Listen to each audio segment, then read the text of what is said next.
इंशाअल्लाह बहुत कम वक्तों में कुछ मालूमात आपके कुछ गुजार करूँगा। आप ज़रा से गुजारिश है कि उससे पहले एक सूरह फातिहा सैयद सईद अनवर मरहूम इब्ने सैफुद्दीन हैदर मरहूम और आबिदा बेगम मरहूमा बिनते सैयद असदुद्दीन हैदर मरहूम को इसाले सवाब करवाएं।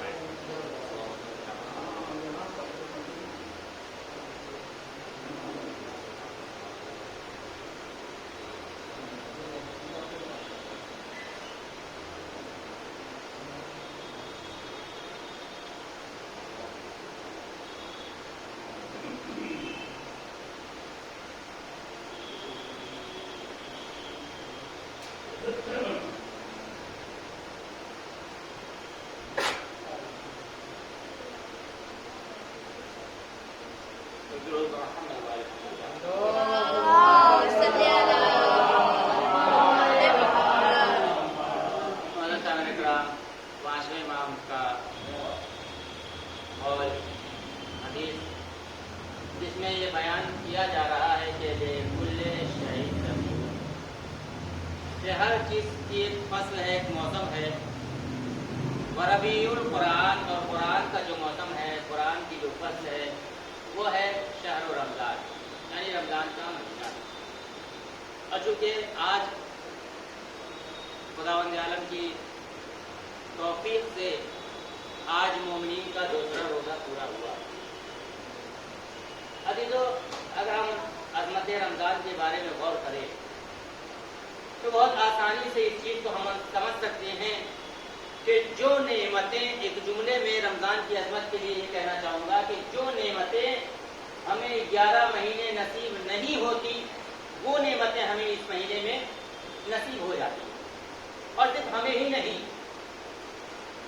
आप उठाकर देखिए, किताबों का मताला करिए। इस माह रमज़ानुल मुबारक में गुरबा फुकरा तक की मेहमानी हो जाती है। क्यों? इसलिए कि अल्लाह इस महीने में मोमिनीन को मेहमान बनाता है। और जब आप किसी के यहाँ मेहमान बनकर जाते हैं तो आप खुद ये देखते होंगे कि आपके लिए कितना एहतमाम होता होगा। तो जब आप मेहमान बनकर किसी के यहाँ जाते हैं तो इतना एहतमाम, इतना इंतजाम, तो जब अल्लाह अपने मोमिनीन को मेहमान बनाए तो आप खुद देखते होंगे अफ्तारियों में जो वो कितना इंतजाम कर देता है। तो दुरूद मोहम्मद वाले मोहम्मद। तो अज़ीज़ान ईमान, ये माह रमज़ानुल मुबारक कि जो कुरान का महीना है कि जिसमें कुरान मजीद की ज़्यादा से ज़्यादा कसरत से हमें तिलावत कुरान करना चाहिए। और 5वें इमाम से रिवायत है रोजे को लेकर कि पहले मुकद्दम कीजिए आप अफ्तार को नमाज पढ़, यानी आप नमाज पहले पढ़ लीजिए और बाद में अफ्तार कीजिए। क्यों? इमाम मोहम्मद बाक़िर अलैहिस्सलाम ने इरशाद फरमाया कि जब कोई खुदा का बंदा हालते रोजे में नमाज पढ़ता है तो खुदा की बारगाह में वो नमाज उसकी हालते रोजे में लिखी जाती है और वो अल्लाह के करीब ज्यादातर वो करीब होता जाता है। यानी मतलब ये निकला कि अगर आपके अंदर इतनी कैपेसिटी है, इतनी ताकत है कि आप नमाज के बाद अफ्तार करें तो मुकद्दम करिए अफ्तार को, नमाज को किस पे? अफ्तार पे। यानी पहले नमाज पढ़ लीजिए फिर उसके बाद अफ्तार कीजिए। और ये मुस्तहबात में भी हमारे उलमा ने भी इस चीज को बयान किया है और खुद अइम्मा तारीन से भी ये बात नक़ल की गई है कि अगर आप मुकद्दम करें अफ्तार पे नमाज को तो आपके लिए बेहतर है। अगर आप ऐसा नहीं, आप अज़ान के बाद भी रोजा खोल सकते हैं। आपके ऊपर अगर आपकी शहवत गालिब आ रही है आपके ऊपर कि आपको नमाज नहीं पढ़ने देंगे बल्कि अफ्तारी करेंगे तो कोई दिक्कत है, अफ्तारी करिए, आप सुकून से नमाज पढ़िए। कुछ लोग बहुत आसानी से कह देते हैं, बात आगे तो मैं बयान करता चलूं। आजकल लोगों से कह लीजिए भाई आप नमाज क्यों नहीं पढ़ते, तो उनके जहनों में बस एक ही जुमला घूमता रहता है कि भाई हम नमाज कैसे पढ़े, नमाज में हमें बहुत सारी चीजें याद आ जाती हैं। बस ये बात को मैं आगे करूंगा और इंशाल्लाह अपनी रहमत को तमाम करूंगा। बहुत सारी चीजें क्या होती हैं, याद आती हैं, ये वजह हम नमाज नहीं पढ़ते। जुमला अपने ध्यान में रखिएगा। क्या जो कहते हैं नमाज इसलिए नहीं पढ़ते कि बहुत सारी उल्टी सीधी चीजें जो याद नहीं भी आनी चाहिए वो भी नमाज में याद आ जाती है। यही वजह है कि हम नमाज नहीं पढ़ते। पुराने जमाने की हिकायत में से एक हिकायत जो मैंने पढ़ी, मैं चाह रहा हूँ कि आपके सामने नकल कर दूं। बड़ा मशहूर हिकायत है कि एक इंसान कि जिसका बटुआ, आज के जमाने में जिसे पर्स कहा जाता है, उस जमाने में बटुआ कहा जाता था, वो गायब हो गया। ये साहब पहुंचे मौलाना साहब के पास कि हाफिज जी, मौलाना साहब कोई एक नुस्खा बता दीजिए जिसकी वजह से मैं अपना खोया हुआ बटुआ पर हासिल कर लूँ। उन्होंने कहा भाई अगर ऐसा है तो जाओ नमाज पढ़ो, तुम्हारा बटुआ तुम्हें मिल जाएगा, वो पर्स जो तुमने खोया है वो मिल जाएगा। बहुत तवज्जो दिलानी बात। ये साहब आए और आने के बाद वजू किए और वजू करने के बाद मुसल्ले में खड़े हो गए। अब जैसे ही इन्होंने तकबीर कही, वही बातें जो चीज याद नहीं आनी चाहिए वो भी नमाज में चीजें याद आने लगी। याद आ गया कि मेरा पर्स कहाँ रखा हुआ है। नमाज तमाम किए बगैर उन्होंने नमाज पढ़ी, फौरन जाकर अपने खोई हुई चीज को हासिल किया, मिल गई ये चीज। तो अजीजों, जो लोग इस तरह का जुमला कहते हैं कि भाई हम नमाज क्यों पढ़े, इसलिए कि नमाज में बहुत सारी चीजें याद आती हैं, तो मैं भी उनसे यही जुमला कहना चाहता हूँ कि भाई कुछ ना सही, कम अज कम यही सोच कर नमाज पढ़ लिया करो, शायद तुम्हें भूला हुआ खुदा भी याद आ जाए। सल्लल्लाहु मोहम्मद वाले मोहम्मद पर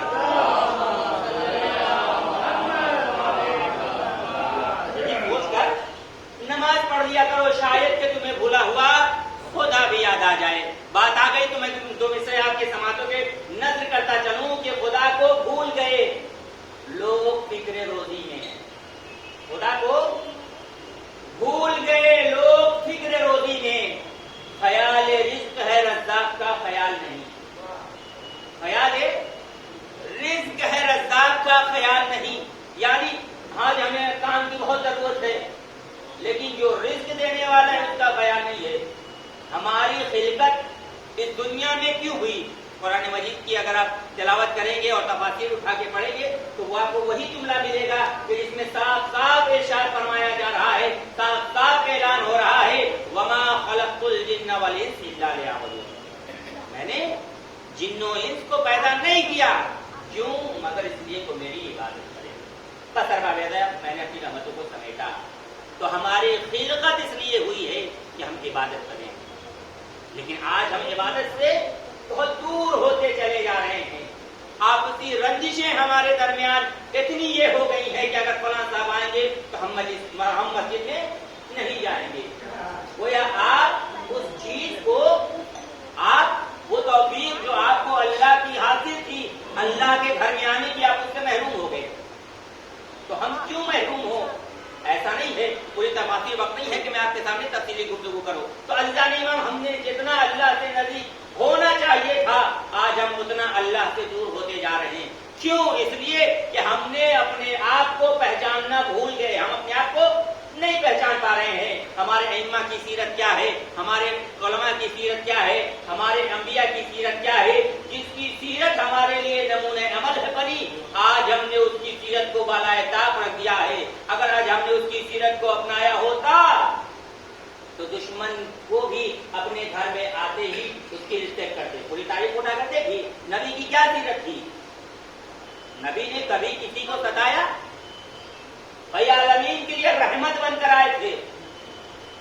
सारे मकाम, सारे ओहदे, सारे पोस्ट नबी के पास थे। इनसे बड़ा दुनिया में इबादत खुदा कोई नहीं था। सबसे पहले खुदा, उसके बाद नबी। लेकिन फिर भी नबी का किरदार ऐसा था कि जब कभी भी मदीने की गलियों से निकलते थे तो बच्चों को सलाम किया करते थे।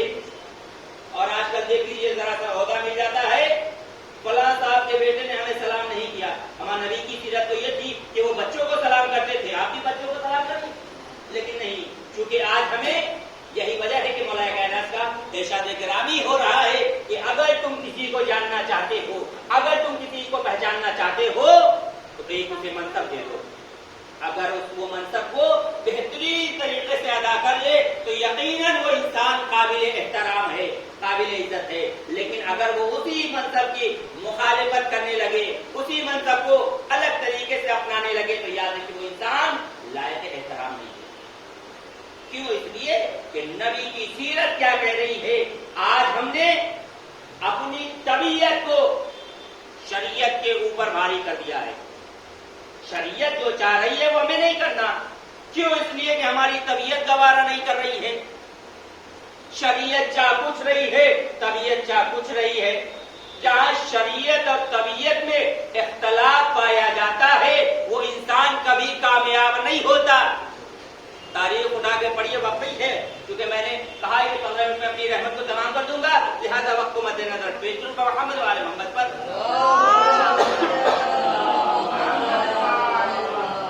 یہ تو شریعت محمدی کیا کہہ رہی ہے، فقہ جعفری ہم سے کیا چاہ رہی ہے، ہمیں یہ بھی غور کرنا پڑے گا. یہ کب ہمیں معلوم ہوگا؟ جبکہ ہم تفاسیر اٹھا کر پڑھیں گے، ائمہ طاہرین کی سیرت اٹھا کر پڑھیں گے، تب جا کر ہمیں معلوم ہوگا کہ ہمیں زندگی کس طریقے سے گزارنا چاہیے. بس ارباب اعظم میں نے اپنی رحمتوں کو سمیٹا. یہ زندگی اتنی انمول ہے کہ اگر ہمارے درمیان سے جو لوگ چلے جاتے ہیں آج انہیں کیوں یاد کیا جاتا ہے؟ چونکہ وہ یاد نہیں آتے، ان کا کردار انہیں یاد کراتا ہے. ایک انسان کا کردار اسے یاد کراتا ہے. اگر آپ یہ چاہ رہے ہیں کہ آپ کو بھی لوگ یاد رکھیں، آپ کو بھی لوگ ہر لمحہ فراموش نہ کریں، تو آپ کا بھی کردار ایسا ہونا چاہیے کہ آپ کے جانے کے بعد لوگ آپ کو اچھائی سے یاد کریں. آج ہمارے درمیان انبیاء نہیں ہیں، لیکن ان کا کردار ایسا تھا کہ جو آج انہیں زندہ و پائندہ رکھے ہوئے. آج امام حسین علیہ السلام ہمارے درمیان نہیں ہے، لیکن کردار امام حسین اس طریقے کا تھا کہ دوست و دوست غیر بھی امام حسین کی عظمت و تعریف ایکسپٹ کرنے کے لیے تیار ہے. اگر غیر نہ کرتے تو ماہ محرم میں صرف مسلمانی عزاداری نہیں کرتے، ہمارے ہندو بھائی بھی کرتے. کیوں؟ کردار امام حسین ایسا تھا. یہی فرق ہے الہی نمائندے میں اور انسانوں کے بنائے ہوئے نمائندے میں. الہی نمائندے وہ ہوا کرتے ہیں جو لوگوں کے دلوں پہ حکومت کیا کرتے ہیں، لیکن جن کو آپ بنا دیتے ہیں نمائندہ، وہ طاقت کے ذریعے سے لوگوں کے سروں پہ حکومت کیا کرتے ہیں. بس ارباب اعزاز یہی وہ الہی نمائندے تھے کہ جنہوں نے اپنے تمام طاقت و کوششوں کے ذریعے سے دین اسلام کو زندہ و پائندہ رکھا. نبی نے بے شمار حدیثیں، بے شمار فضائل و کمالات اہل بیت کے بیان کر دیے، لیکن ارباب اعزاز جن لوگوں کو اہل بیت کی عظمت کو ماننا تھا انہوں نے مانا، اور جن کو نہیں ماننا تھا وہی در سیدہ پر آگ و لکڑیاں لے کر جمع ہو گئے اور در سیدہ پر جا کر یہ جملہ کہا، اے سیدہ ابو الحسن کو نکال دو ورنہ ہم گھر میں آگ لگا دیں گے. ارباب تاریخ بتاتی ہے جب نبی کی وفات ہوئی ہے تو بعد وفات رسول یہی نبی کے کلمہ گو ہے جو در سیدہ پر آگ اور لکڑیاں لے کر جمع ہو گئے. تاریخ بتاتی ہے کہ ابو الحسن کے گلے میں رسی کا پھندا ڈالا گیا. ارباب عذاب کون ملے گا اہل بیت جیسا صابر جنہوں نے ہر لمحہ صبر کیا، ہر لمحہ صبر کیا. ارباب عذاب اس زہرا کے دل سے پوچھئے جب زہرا کے پہلو پر جلتا ہوا در گرایا گیا ہوگا، زہرا دروازے کے درمیان جب پسی ہوگی، اللہ جانے وہ کیسا منظر رہا ہوگا، زہرا نے کیسے صبر کیا ہوگا. ارباب عذاب محسن وطن مادر میں شہید ہو گئے. ارباب عذاب بس ایک جملے اور آپ کی رحمت تمام. تاریخ بتاتی ہے کہ بے شمار فضیلتوں کے بعد بھی امت مسلمہ نے اہل بیت کی عظمتوں کو نہ سمجھا. ارباب عذاب و حسین جس کو نبی نے اپنا جز کہا، حسین و منی کے ذریعے سے پہچنوایا تھا. ارباب عذاب کربلا کے میدان میں اسی حسین کو 3 روز کا بھوکا پیاسا شہید کر دیا گیا. فضا میں آواز گونجی، الا قد قتل الحسین بکربلا، الا قد ذبح الحسین بکربلا وسيعلم الذين ظلموا أي منقلب ينقلبون إنا لله وإنا إليه راجعون. بذنب قضائه وتسليما لأمر بالا حق محمد وآل محمد کے صدقے میں ہماری اس مختصر کی عبادت کو قبول فرما. اعلی حق محمد وآل محمد جہاں جہاں شان حیدر قرار ان کی جان ہماری عزت و عزت کی حفاظت فرما. مقروض ہم کا قرض غیر سے ادا فرما خدا قدر حضور بہترین دعا یہ ہے کہ اپنے حجت کے ظہور میں تعجیل فرما ہم سب کو ان کے عوان و انصار میں شمار فرما ربنا تقبل دعا مومنین نے گزارش ہے کہ سورہ فاتحہ 1 مرتبہ سورہ الحمد اور 3 مرتبہ سورہ اخلاص کی تلاوت فرما کر سید سعید انور